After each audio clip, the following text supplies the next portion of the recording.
My boyfriend is having lunch with a girl he used to be involved with. Alright, so I'm really torn and I'm unsure how to feel. My boyfriend and I were talking during the week and he told me he's having lunch with a really good friend on Friday.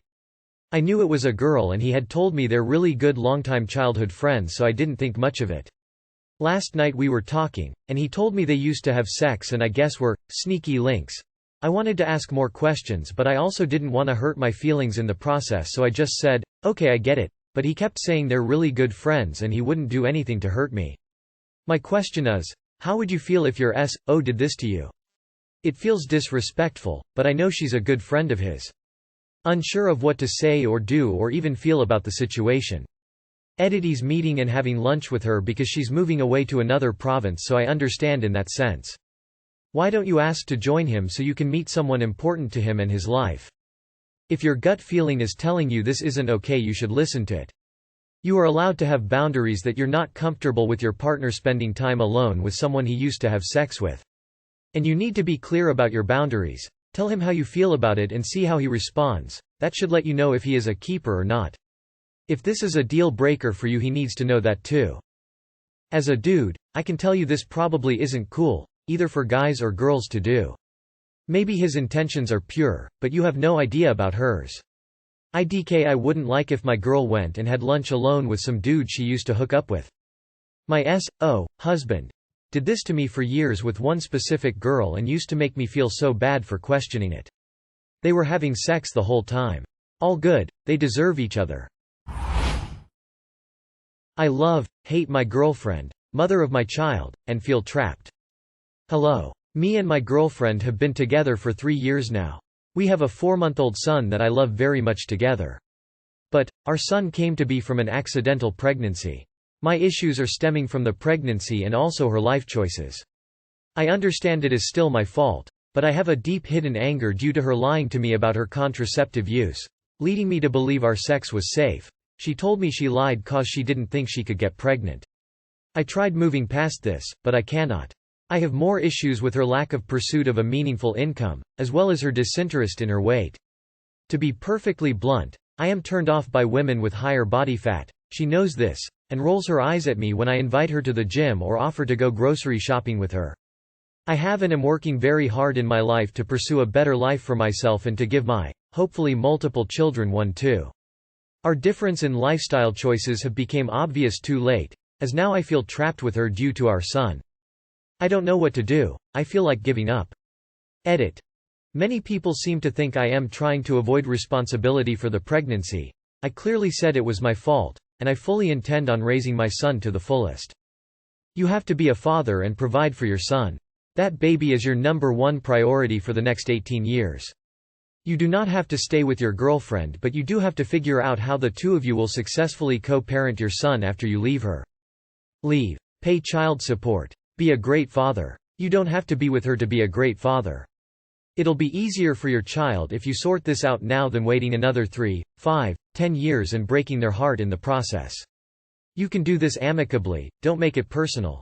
Blame yourself even. My feelings changed, better if you can stay as friendly if possible, as you will end up co-parenting. Good luck. F23, found my boyfriend's, M25, where he likes raceplay about Jews.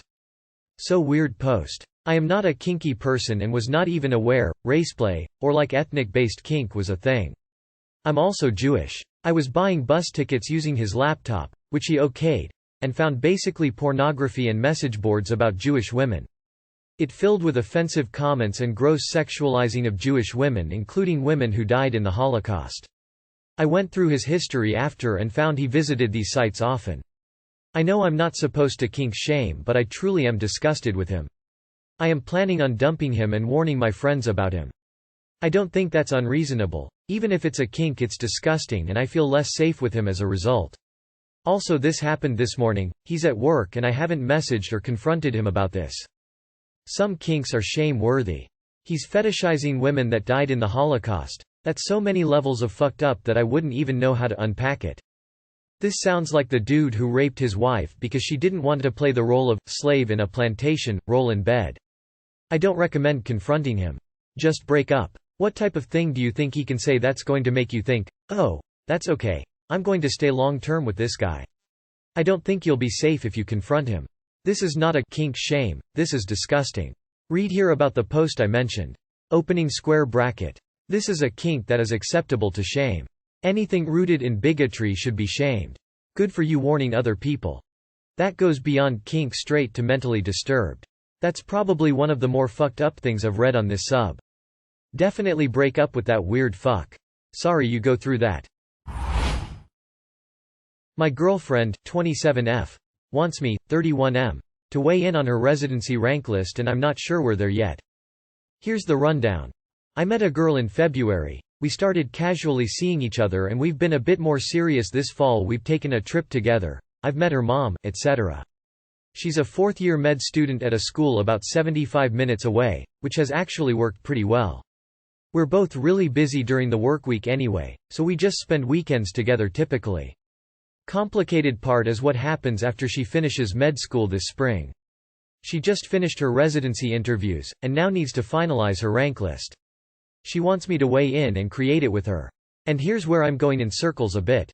Bluntly, I'm not interested in moving. I'd rather live in my current city than any of the 15 cities she might go to. Sadly, her specialty has no residency programs here.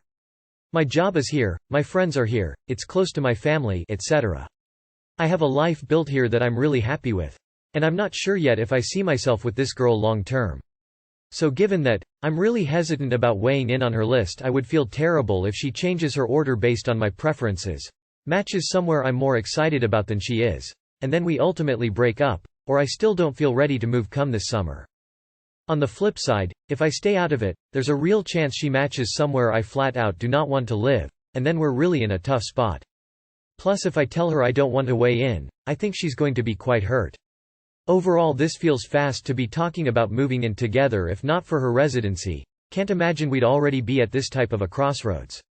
But it's a bit necessary given that I'm not interested in long distance that feels totally unrealistic for 4 years, and basically all of the locations would be trickier than the current setup. On the flip side, I don't want to end things. This is the first somewhat serious relationship I've ever been in, and I'm not convinced she's not the person I should be with long term, if that makes sense. She is coming back into town tonight. I know my view on her rank list is top of mind, and I have no idea how I'm going to answer. What do you think? I think you need to tell her what you just stated. You've been seeing her almost a year, vacations together, met family.